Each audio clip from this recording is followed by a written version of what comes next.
pessoal, tudo certo? Eu me chamo Olivia Branco e eu tô aqui para falar com vocês hoje sobre teatro musical.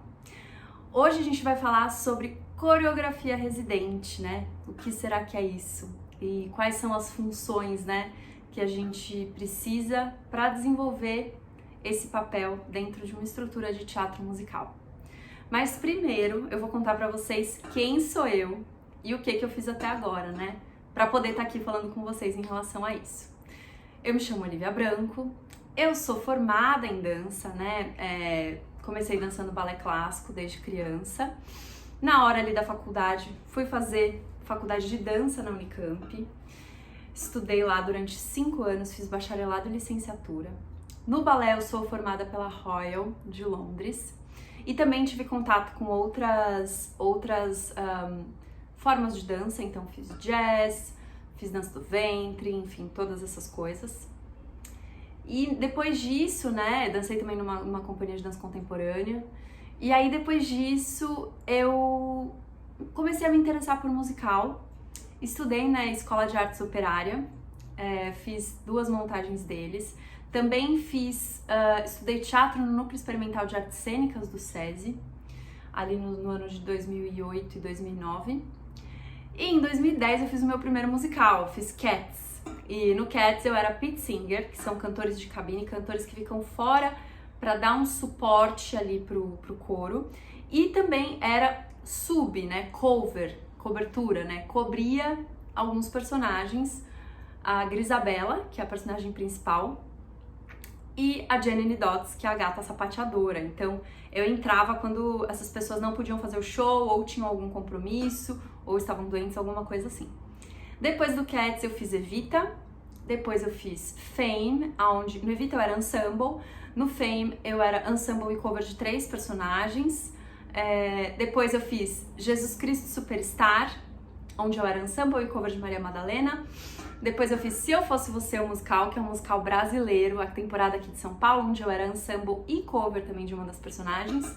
E aí, mudança de hábito, T4F, né? Fiz Swing Dance Captain, no Mudança de Hábito. No Wicked, eu era assistente de coreografia. No Les Mis, eu fui diretora de movimento residente. E no Fantasma da Ópera, eu fui coreógrafa residente. Além disso, eu fiz ali a direção de movimento da Ópera Rock dos Titãs, chamada 12 Flores Amarelas, ali em 2018. Eu também sou diretora de movimento do musical autoral brasileiro de Daniel Salve, chamado Nautopia, em que a gente está com esse processo desde 2017. Tivemos nossa primeira temporada independente agora esse ano. E essa é a minha experiência até então. Então eu tô aqui hoje para contar para vocês como que é essa história de coreografia residente, né? Então, primeiro, vamos entender o que é a coreografia residente, né?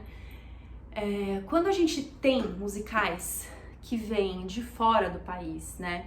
Eu vou falar especificamente disso, mas a gente também tem esses cargos em musicais e peças em que o diretor, ou o coreógrafo, ou o diretor musical não vão estar ali presentes todos os dias. Então você tem uma pessoa que é residente disso, né? Uma pessoa que tá ali para cuidar dessa manutenção.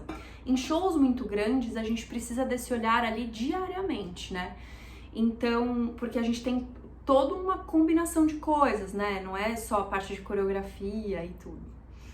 E aí, o coreógrafo residente, ele vai cuidar dessa parte na residência, né? No andar da temporada. Então eu vou falar aqui basicamente para vocês das minhas experiências com coreografia residente dentro de uma estrutura de musical franqueado, né? Que é aquele musical que ele é trazido de fora, igualzinho, você assiste aqui igualzinho que você assistiria na Broadway ou no West End, porém na nossa língua, em português, que é maravilhoso, né? A gente consegue entender tudo muito melhor. Então, quando a gente tem um musical desse porte, né, tudo vem de fora. Tudo vem de fora. Então, quando a gente começa os ensaios, vem toda a equipe de fora. Então, existe um grande intercâmbio de informações, né? Os profissionais daqui que acabam trabalhando com essa equipe que vem de fora acabam tendo um aprendizado, né, que escola nenhuma poderia trazer pra gente. E a gente aprende com os melhores, a gente aprende com quem já tá fazendo isso há muitos anos, né? E aí a gente sempre tem um período ali de ensaios de 2 meses, né? Então, assim, pra gente que é da parte artística, a gente fica o primeiro mês ali na sala de ensaios, aonde eu, como coreógrafa residente, ou o coreógrafo residente, vai estar ali lado a lado com a coreógrafa da peça, ou coreógrafa associada, que vai fazer essa montagem aqui. E o diretor vai ficar junto com a direção, e a direção musical também vai ficar junto com a direção musical que veio de fora. Durante todo esse período, a gente auxilia a ensinar, né, para os atores ali o que vai ter que ser feito na peça, né? E é um grande desafio porque a gente ensina aprendendo, né? Então, por exemplo, no meu caso, eu sei que é específico, às vezes, né, dependendo se a pessoa não é fluente em inglês, às vezes ela não precisa traduzir. No meu caso, eu sempre traduzi enquanto eu fazia, né, esse papel aí, tanto de dance captain, ou de assistente de coreografia, ou de diretor de movimento residente, ou de coreografia residente. E aí, enquanto a gente tá ali ensinando para as pessoas e subindo a peça, né, sendo uma ponte para essa informação chegar neles, a gente também vai aprendendo.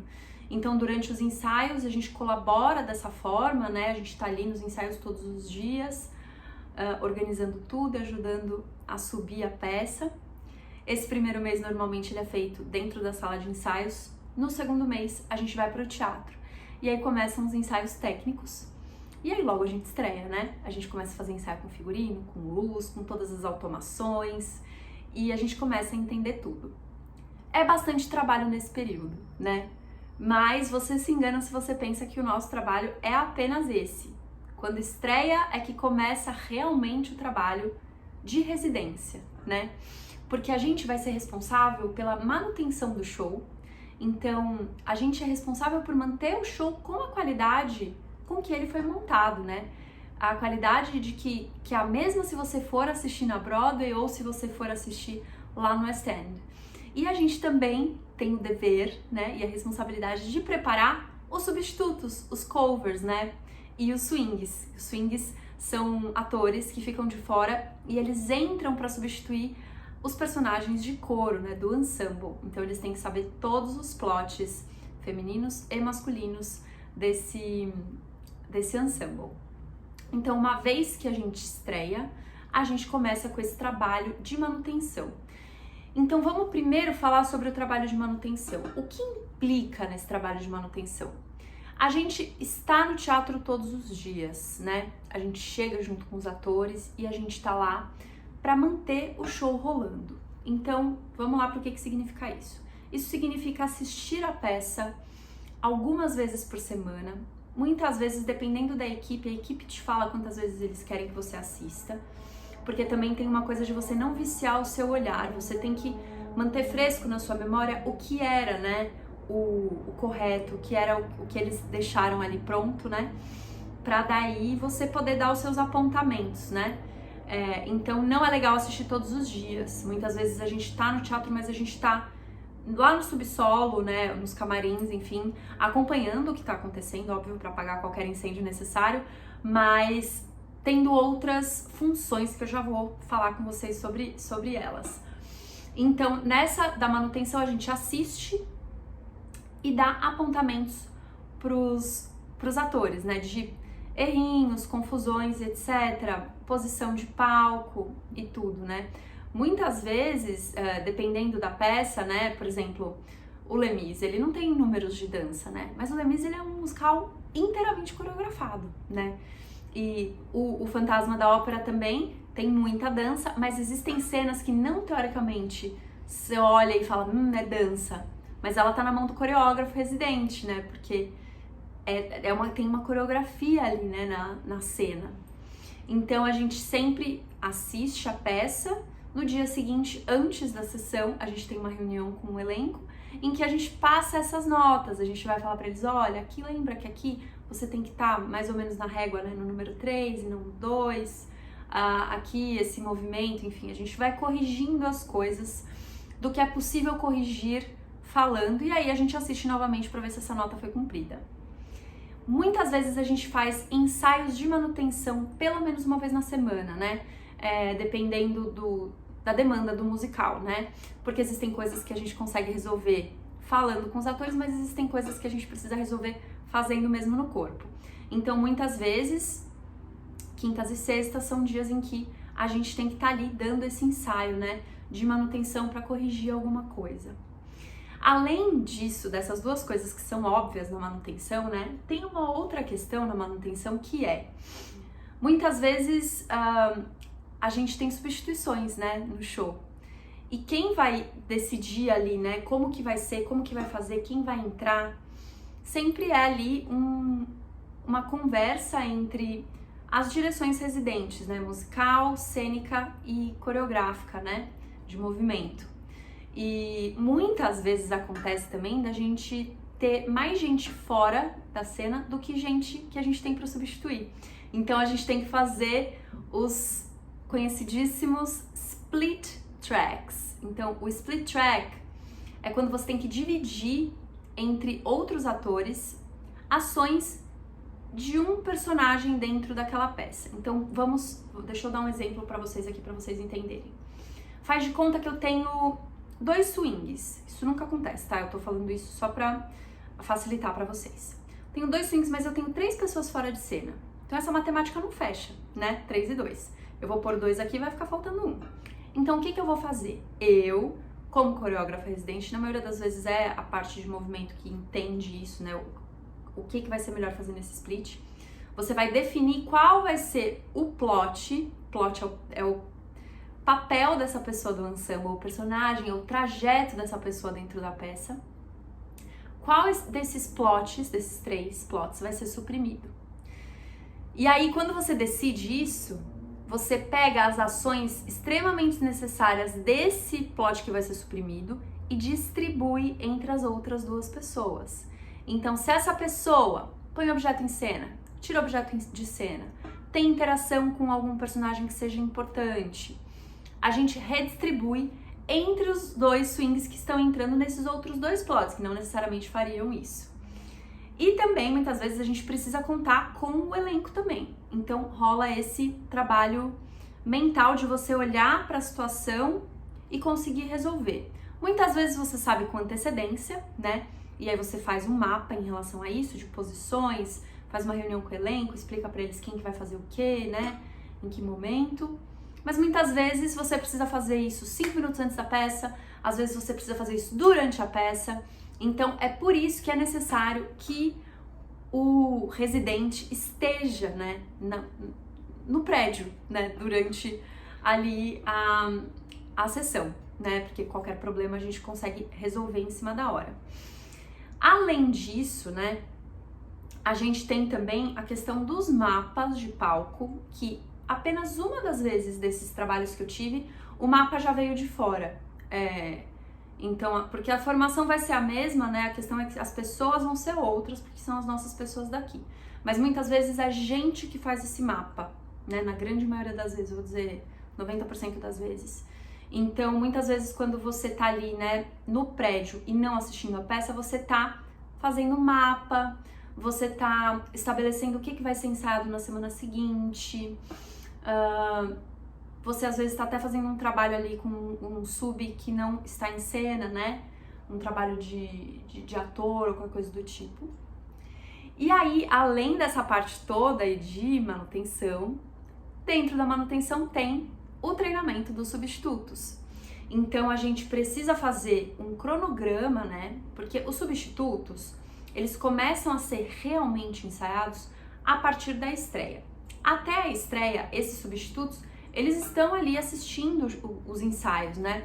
Mas eles não estão podendo levantar e fazer nas pernas deles as coisas, né? Então, a partir do momento que a gente estreia, a gente começa a preparar esses substitutos com ensaios no palco, ensaios musicais, enfim. Óbvio que é num ritmo muito mais acelerado do que as pessoas que realmente fazem esses papéis, né? Que tiveram 2 meses para ensaiar. Então, toda a honra a esses profissionais, porque é um trabalho difícil. E aí, o que a gente precisa entender, né? A gente precisa entender quais são as prioridades do show. Então, na maioria das vezes, a gente começa preparando ali os principais mesmo, e a gente vai tentando fazer isso de uma forma o mais rápido possível, né? Pra gente não passar perrengue. Porque acontece, por exemplo, quando eu fiz Cats e eu era substituta, eu tive que estrear no dia do meu primeiro ensaio, porque a atriz não estava se sentindo bem, estava passando mal e não tinha condições de fazer o show. Então, o cover e o swing são pessoas que têm que estar muito ligados ali, né, no que eles estão vendo, no que eles estão fazendo. Isso demanda também um estudo em casa, né? O artista ele já tem que estudar em casa, mas o swing e os covers precisam estudar ainda mais. E aí, decidido esse cronograma, né, de o que vamos ensaiar, né, quanto tempo de ensaio para cada coisa, a gente define esse cronograma sempre, manda para eles com uma antecedência de 1 semana, para que eles saibam que vai ser trabalhado, eles já cheguem, né, com o texto decorado, sabendo o posicionamento, porque eles estavam no ensaio, então a questão é pôr no corpo mesmo, pra gente daí chegar no teatro e poder fazer o nosso trabalho, né, ajudá-los a colocar em cena todo esse aprendizado que ele teve, ele não pôde, né, ali executar de fato, e aparar as arestas. E aí a gente vai, né, preparando esses substitutos. Nesses ensaios dos covers a gente convoca sempre os swings. Muitas vezes a gente convoca pessoas que têm papéis no elenco, né, que fazem todos os dias, para estarem lá, para poder contracenar, para que o substituto tenha o máximo de segurança possível, né? Tipo assim, para ele ter mais ou menos ali o cenário mais ideal possível, né? E para que quando ele tenha aqui em cena, ele possa aproveitar, né? E aí a gente faz todo esse processo, óbvio, num período muito menor de tempo, que vai ser 1 ou 2 ensaios na semana, e normalmente a gente acaba levando umas 3 semanas para preparar, né? E aí a gente faz um ensaio, que é como se fosse um ensaio geral, que a gente chama de put-in, que é quando a gente coloca a pessoa na peça. Então, daí, nesse dia, a gente seleciona alguns personagens que não tenham tanta interação uns com os outros, e aí a gente traz o elenco inteiro e faz uma sessão sem público, para que essas pessoas façam a peça de cabo a rabo, com trocas de roupa, com microfone, com orquestra, com tudo, para que elas tenham a experiência ali mais ideal possível. E a partir de então elas estão aptas a entrar em cena, né? E aí a gente vai nos ensaios de manutenção mantendo tudo isso, e sempre que possível, né, a gente tenta também fazer um cronograma de estreias para esses atores, né, para que eles possam fazer, né? Porque muitas vezes tem pessoas que não ficam doentes, né? Então tem gente que vai ser cover e não vai entrar. Então a gente tenta fazer esse cronograma para que rolem essas estreias, para que essas pessoas tenham chance de chamar os amigos para assistir, né? As pessoas que acompanham o trabalho delas e etc. Porque na grande maioria das vezes é um pouco de supetão essas entradas. E aí, no decorrer também da temporada, muitas vezes acontece troca de elenco, né? Dependendo do tamanho da temporada, a gente tem troca de elenco. No Fantasma a gente teve bastante troca de elenco, então a gente teve a residência também tem que ensaiar essas pessoas que vão entrar, né? A gente é responsável por isso. Além disso tudo, a gente tem mais alguns deveres, né? Um pouquinho mais burocráticos. A gente também, dependendo da estrutura, né? Mas esses musicais que vêm de fora e que são patenteados, enfim, você precisa... Existe um compromisso com a qualidade do show, né? Então, ao fim de cada show, a gente tem uma reunião onde a gente faz um documento que é chamado Show Report, que é um documento sobre o que aconteceu no show. Então, dentro desse documento, a gente vai se juntar e conversar sobre o que aconteceu no show, colocar quem não estava fazendo a peça, quem entrou no lugar de quem fez a peça, se a gente teve algum problema técnico, isso vai no Show Report. Se a gente teve alguma estreia, a gente coloca como foi a estreia da pessoa. Então, é um documento para que as pessoas responsáveis que não estão aqui tenham ciência do que está acontecendo no show, né? E muitas vezes a gente coloca nesse Show Report também, se a gente teve ensaio no dia, o que foi ensaiado, né? Como foi esse ensaio e etc. Então, a gente precisa manter essa conversa, né? Com essa equipe internacional que não tá mais aqui com a gente, mas que a gente ainda precisa seguir respondendo, né, a eles. Além disso, a gente, óbvio, tem toda uma estrutura de trabalho dentro da equipe, né, onde a gente tem reuniões de departamento, onde a gente junta todas as equipes para entender o que tá funcionando, o que não tá funcionando, para afinar ali a comunicação. E basicamente é isso, né?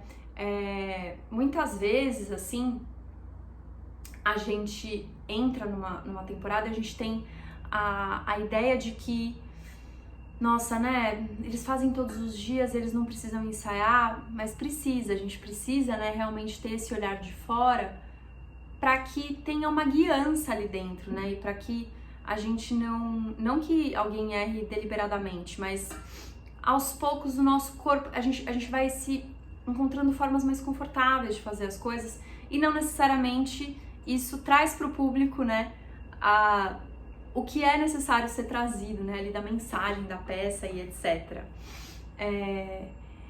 E aí é isso, minha gente, é isso que a gente acaba fazendo. Eu acho que é um trabalho muito, muito, muito cuidadoso, que exige da nossa criatividade como artista, mas num outro lugar, né? É uma criatividade também na solução de problemas, né? Porque por muitas vezes você precisa apagar fogo ali rápido e você precisa acionar ali seu cérebro muito rápido. Então, também eu acho que, dependendo da pessoa que ocupa esse lugar, ela vai encontrar formas de facilitar esse trabalho, né? Deixar ele um pouco mais rápido.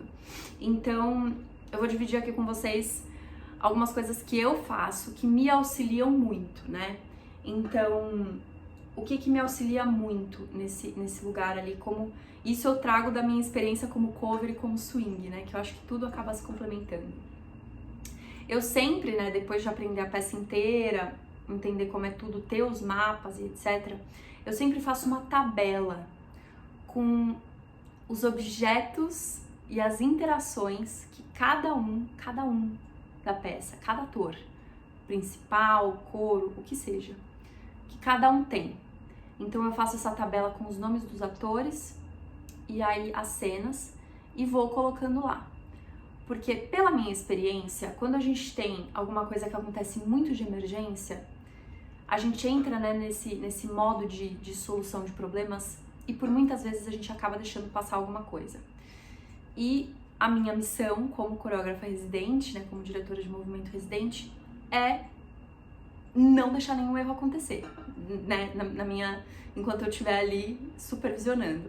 Então essa tabela, ela me dá essa segurança. Então na hora que, sei lá no Fantasma alguém não ia entrar, um ator não ia entrar, eu ia fazer o split e aí eu já olhava lá pra ver, ó, então são essas coisas aqui que a gente não pode esquecer ou precisar, né, reorganizar, enfim.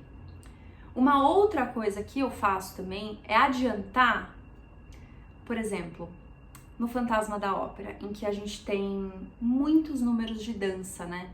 Tanto do corpo de baile, que no Fantasma da Ópera a gente tem isso bem dividido, né? O balé dividido do coro, mas a gente também tem números em que a gente tem o balé e o coro.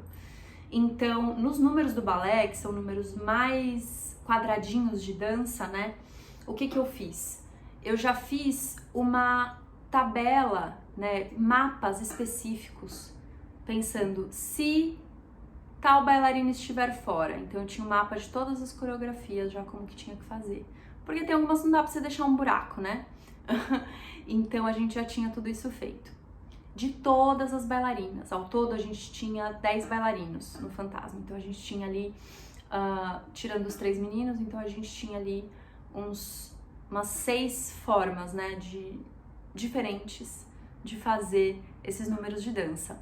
E aí eu já fiz todos esses mapas e o que eu fazia? Eu deixava esses mapas já no camarim das bailarinas. Então, tinha uma pilastra no meio do camarim e eu colocava esses mapas ali para que ficasse mais fácil para elas, né? Então, quando a gente sabia ali com antecedência que a gente não ia ter alguém e não tinha uma substituição, realmente seria um caso ali de split track, não era um caso de não tem uma bailarina, a gente colocava a swing feminina, né?